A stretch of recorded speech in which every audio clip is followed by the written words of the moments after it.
I do agree with Remington that Oreos are the best cookie that there is, but we can't exclude one of the classics, and that is chocolate chip cookies.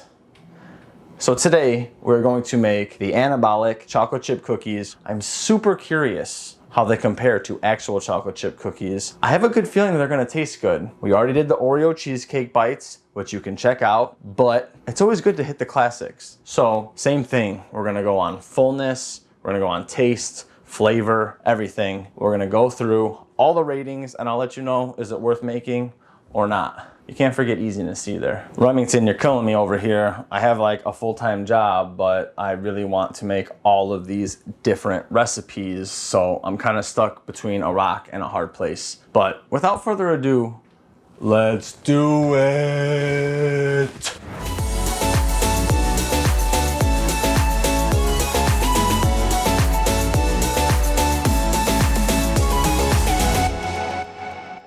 So Remington calls for egg whites, but I get my eggs for about 69 to 79 cents a dozen, so it's much cheaper for me to just go back and forth and do it myself. And as you can see, I'm not perfect at doing it, but a little yolk never hurt anybody. Now we got our flour and our coconut flour, and if you want full info on how much of each ingredient, go check out Remington's page. He deserves it. He deserves all the follows that he gets. We're adding our protein and our PB2. And I'm getting so lucky, I'm hitting the exact grams that I have to hit with almost everything so far. We'll add our Splenda or whatever sugar replacement that you want to use. And then we got our sugar-free maple syrup, our Greek yogurt, our vanilla, and we mix. I'm pretty sure you put the chocolate chips in right away. I think you should separate the chocolate chips, and even further, I think you should separate the dry and the wet ingredients. That's how I've made cookie dough every single time, but I was just doing it as I was told by Remington. And here's where I'm like, no way is that only one serving. I need to put another serving in there, so I put 2 servings. And making the cookies is really easy. You can't mess this up. And I add some chocolate chips to the top to make it look pretty. And because they're chocolate chip cookies, they need more chocolate. I'll see you in about 6 to 8 minutes. We're here with the chocolate chip cookies. Oh yes. Now, I didn't spray my thing. I can't remember if he said to spray them or not, but some of them on the bottom, maybe I should have cooked them a little longer, but the top was being able to press, but not push through. So I took them out because he said at that point you have to take them out or else you're gonna mess them up. And I was checking every minute because I didn't want to overcook them. But some of them, like this one, looks fine on the bottom. Almost all of them look fine on the bottom. This one just has a little space. See, this one looks good.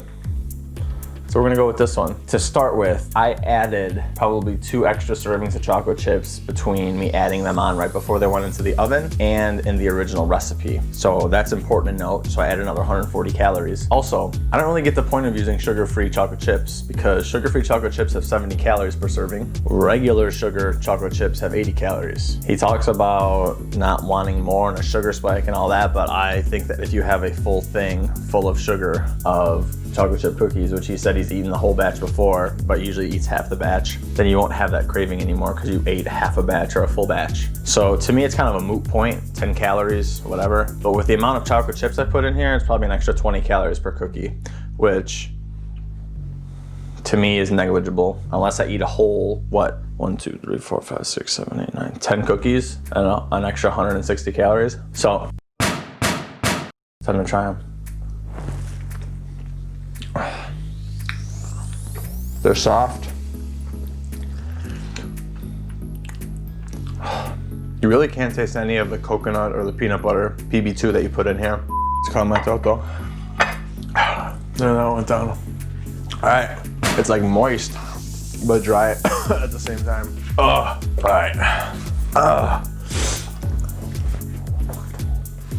Maybe I grabbed a bad cookie. It was cooked good, but there's just not that many chocolate chips. I need more chocolate chips. What's a chocolate chip cookie without that many chocolate chips?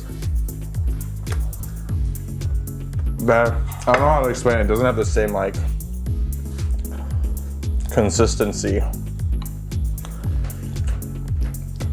I don't want to call it rubbery because it doesn't taste like rubber or whatever, but see how much it just bends. So that's one difference. I feel like for me to be satisfied, I just need more chocolate chips. And I already put 2 extra servings in. I might add a little bit more Greek yogurt too, because they're moist. I think I'd add a little bit more.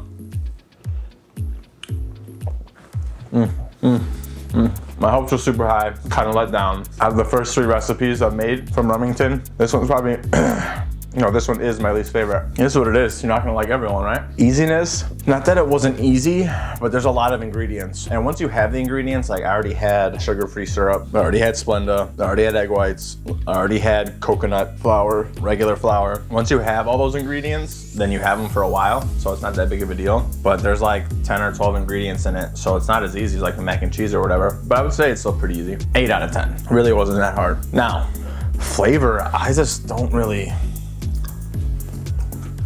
I need more chocolate chips, and I wish it was just a little more moist. Like it's soft and moist, but it doesn't like almost like melt on your tongue moist. You know what I'm saying? I don't get that. I'm gonna say this is like a 6, because it needs like 1 ingredient, maybe 2. And it might not need an extra ingredient, just more of the certain ingredients.